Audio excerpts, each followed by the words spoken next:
In this video, we're going to take a look at how to create new sketches inside of our Inventor part mode. So we'll begin by creating a new part from scratch. I'm going to go up here and start the New button. You can also grab this from our Quick Access toolbar. I'm going to choose a standard IPT and choose Create. Once we get in here, you'll notice that this is the standard part mode environment. However, there are no features here yet. This is a blank template. In my model browser, I do have a placeholder for the name, which will be changed once I save the file. I also have an origin folder, which is the real focus of what we're going to be talking about here. Now, the origin is something that's very constant.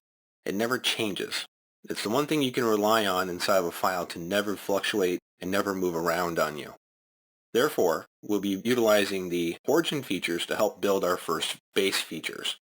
So which one you choose is going to depend on how you're looking to design your part or your assembly, how you might want something assembled together downstream. So if I were to choose the XY plane, that might be my preference just for getting started. If you want to choose the YZ or the XZ plane, that's fine too. A lot of people will start thinking downstream though about how their different planes have to hook together and how their geometry falls onto those planes, so when they do get to the assembly, things do start to become easier to put together. Otherwise, you can just think of these as, well, here's a standard plane that I can use for a symmetrical reference to, expand my geometry in both directions around the standard origin plane. So how do we get our first sketch onto one of these planes? Well, you can go up here and say Create 2D Sketch. This will give us a on-screen, everything visible of the origin planes that we can choose from. So here we have the axes being shown, as well as the planes. Now, when we're choosing a new sketch, we can't pick on these axes. They're just there for our visual reference. Well, how can I tell which one's the XY or the YZ plane? Well, down here in the lower left, I do have a UCS triad that shows me which way X, Y, and Z direction falls. So this plane will be my XY, this plane will be my XZ plane, and this plane will be my YZ plane.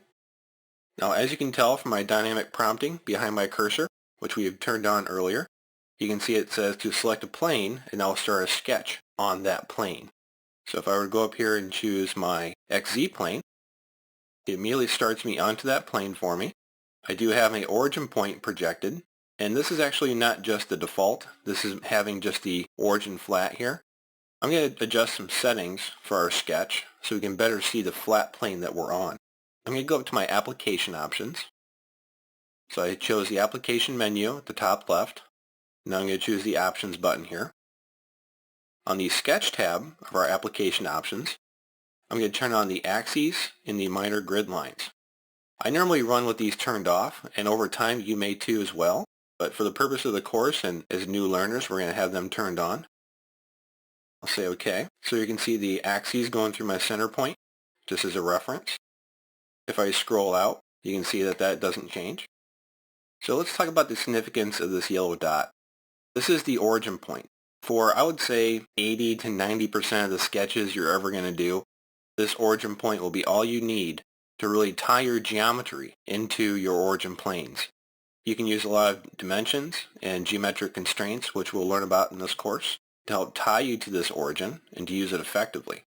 Now, let's say you want to utilize a reference for dimensioning or constraining that wasn't just the origin point. Maybe you wanted to reference one of the other planes, or you want to reference the X, Y, or Z axis.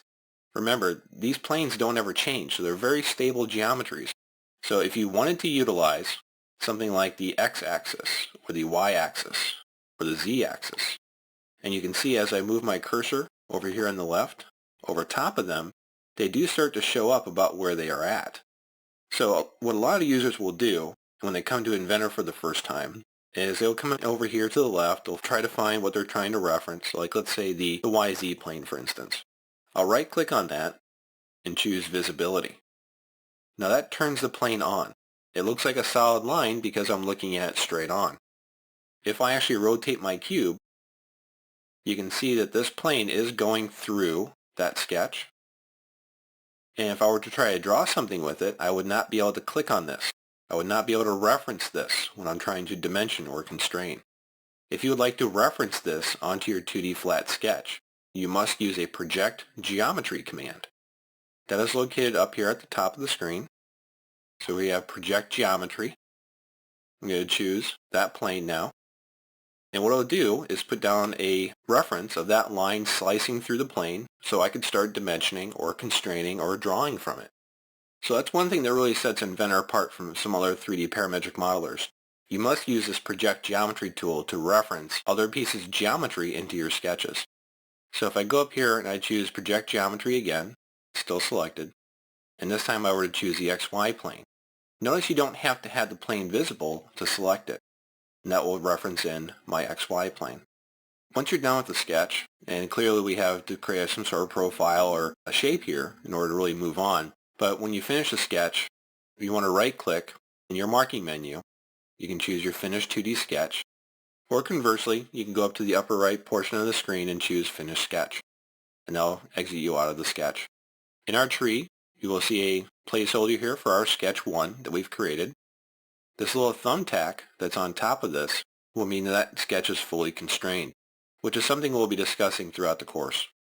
If I would like to delete a sketch, I'll just right-click on it and choose Delete. Now it's gone. Notice the plane is still visible. Let's turn the rest of our planes on here. So I'm going to hold down Shift and select two more and turn on visibility by right-clicking. What you'll notice about these planes, let me tilt this a little bit, is some of them are different colors. So you notice that these are yellow, yellowish orange I would say, and these are more of a bluish purple or an indigo. What that signifies is a positive and negative side of a work feature. So here I am looking at the positive side of the XY plane. This is the positive side of the XZ plane. And this is the negative side of the YZ plane. As I rotate my model, either by using my cube or holding down Shift and my middle mouse button, I will see those colors change when I look to the positive side or the negative side, depending on how I rotate around this model. So don't let those colors get too much in your way. It just tells you which way is the positive direction of a plane. Remember, this is a Cartesian system. It has an idea of positive X, positive Y, and positive Z. Now I'm going to go back and turn these planes off again with my visibility. I'll right-click on them in visibility. Now, if you don't like coming over here all the time to turn them off, let me just kind of come over here and deselect those. You could also right-click on the plane, and you can choose visibility in your marking menu in the lower right portion. That will also turn off the visibility of the plane. I'm going to create a new sketch again, and since there is no sketch here, they'll give me that prompt again, that on-screen visual prompt, to choose which plane I would like to start on. This time I'm going to choose the XY. The other thing to really notice about this environment that I didn't really take time to point out before is it does launch what's called a contextual tab. So up here at the top, I now have a sketch tab. This wasn't here before. Before I was actually on the 3D model tab, working with these types of commands here. But when you're inside the sketch environment, this tab will become available. Very similar to the Microsoft Office products where if you click on an image, you get an image contextual tab. So here inside of a sketch, we get our access to our sketch tools because this is the environment for the tools we need. Now, what would happen if I accidentally deleted this projected point, my origin? I'm going to window across this and just hit delete, and now it's gone. So how do I get my projected point back? Well, the same way we were projecting those other planes. So I'll go up here to Project Geometry. Now I'll choose my center point. And that brings back my origin. So just to recap, if I would like to use this point inside of a sketch for dimensioning or drawing a line from or putting a circle on, any sort of sketching tools that would reference this point, it needs to be projected. If I start my line command and I attach to this point, you can see it turns green for the dot. That shows I'm connecting to my origin. When it's yellow, it doesn't connect to anything. So when I click here, I'm now connected to that origin point, and I can start drawing my geometry. If I were to just turn on the visibility of a plane and try to start my line command, you'll see that I cannot connect onto these yellow lines because they're just a visible reference. I must project it in order to use it. So now I will project that plane, restart my line command, which can easily be done in our marking menu.